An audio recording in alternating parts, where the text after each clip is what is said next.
can I just make this a little bit more fun so they can really understand? Because I can see some confusion here. How about this? Tell me how this is good or not. Let's say, why do men move towards Trump versus women towards Kamala? Why do you think that? Is that better? Yeah? Okay.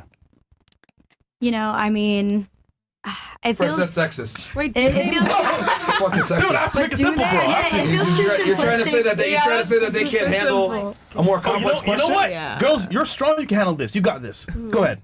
How dare you? Telemundo. You can start. No. You. Me? Yeah, you. Okay. First of all, I don't like to talk about politics. Yeah, politics for real. It's because it's a big topic. I don't think she could vote. You know. No, I can vote. Yeah, I can vote. Actually, I'm supposed to vote by Kamala. Yeah, because I think in this time, I think women need to have the opportunity to show the really power that we have inside of us. Woman power. Yes, for real. Yes. Actually, I think machismo, no bueno. No bueno. Yeah. And like she was telling, about the patriarchy, everything. Patriarchy. Everything is based like about the father, the man, The man. Especially in Latino culture. Exactly. Yeah. Too much machismo in this time. So I think there's too much masculinity today. Yes. Yeah. So but not today, maybe before. So hold on. I need to refrain from that. So here's I think it's kind of a false conflict because it's like obviously women don't want to be more masculine and they don't necessarily, it's not their thing because they're women, but it's like do you think it's better if men today were to be more feminine? Not feminine exactly, but like I say, more sensitive. Yeah, more sensitive. Yes. I just think there's too much focus on like the idea of men being masculine or men being feminine to begin with, because I think a lot of the ways that we uphold the patriarchy is by making men feel like they have to be a certain way. Right. And that's what I mean when I say patriarchy hurts everybody. 100%. When a man feels like he can't cry or he's a bitch, I don't know if I'm allowed to say it. I mean, look, I understand how that could apply to traditional cultures, like Middle Eastern culture or something like that. But it's like in America, when I look at the things that are meant to influence young men that are like establishment kind of stuff, I mean, internet is a whole other story. The things that are being promoted by society, it really seems like almost all of it is in the opposite direction, really telling men that, okay, you need to, don't be a man anymore, wear dresses, yada, yada, yada. So where is the pressure to be a man coming from in America today? I don't see it. This room? Shit. But no offense, I'm making a joke there, but I mean the idea that men need to be a certain way anyway. It's a little serious, sure, in the sense that like you guys. But don't you think that's just kind of like a thing? For example, the viewpoints that come from here, that's kind of a response to something that's been happening for a very long time, which was going unchallenged for like decades, in the U.S. And what are you referring to directly? I'm sorry. I'm talking about how it seems like there's this agenda to basically tell men that they should stop being masculine, they should stop being men, they should be more feminine. When do you think that started? But there was an agenda, the opposite agenda. Why is it that every male celebrity comes out and wears a dress? Every single one. Because the status quo. Would you say that every male celebrity does that? I think every up and coming male celebrity, for some reason, can be photographed with a dress. They got set It challenges the status quo. I think the status quo has been this idea. I don't think it challenges the status quo. I think that it does, because I think since the 80s we've had this machismo idea. But that's of not what the status quo. Is. That's something that actually comes from the people themselves. That comes from traditions. That comes from people's real lives. The status quo is the artificial. Traditionalism can be the status quo. Right, but the status quo is the artificial stuff that they make up there to impose on society. But there's no inherent masculinity. It's all artificial. You think masculinity is all artificial? It literally is. Femininity, masculinity is a construct. So it has no basis whatsoever in the historical responsibilities men have to assume, the wars they have to fight. They have to stand on business to protect their family and their loved ones. Like biologically, do they have to stand on business? They have to have a sense of honor in their dealings with other men to prevent violence. You don't think these things are not real? Inherently. Not inherently. So those are artificial. Yes, those are artificially inflated constructs. So who created them? you know, I don't think it was one person. Like, you know, I don't want to be like, we live in a society. The machine. The machine. It's the machine type shit. But don't you think that things like that reflect real experiences and real wisdom? I do. I do. So how is it artificial then? Or is it just semantics? You're not saying that they're fake. You're just saying that...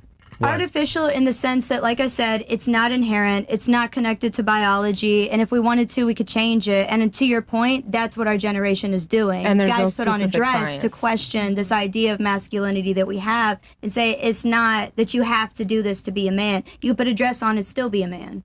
Mm-hmm. Right, but why is there this assumption that being a man is based in, like, you want to emulate some kind of appearance rather than necessity? Like, for example, honor is born out of necessity. You can want to look like however you want, but in terms of being able to deal and do business and have honorable relationships with others, that's out of necessity to prevent violence. That's out of necessity to coexist with other people.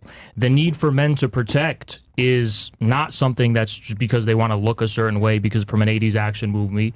It's actually based in experiences and wisdom that's been passed on for generations and generations. So how could that be dismantled and voluntarily gotten rid of just because someone wants to? That should not be dismantled. Those are characteristics of human beings. And I bet if you asked Fatima if somebody came for her son, if she would lay down and protect, absolutely, she does not need her husband. Without, you know, look, I want to be inclusive and not make assumptions. I'm very progressive.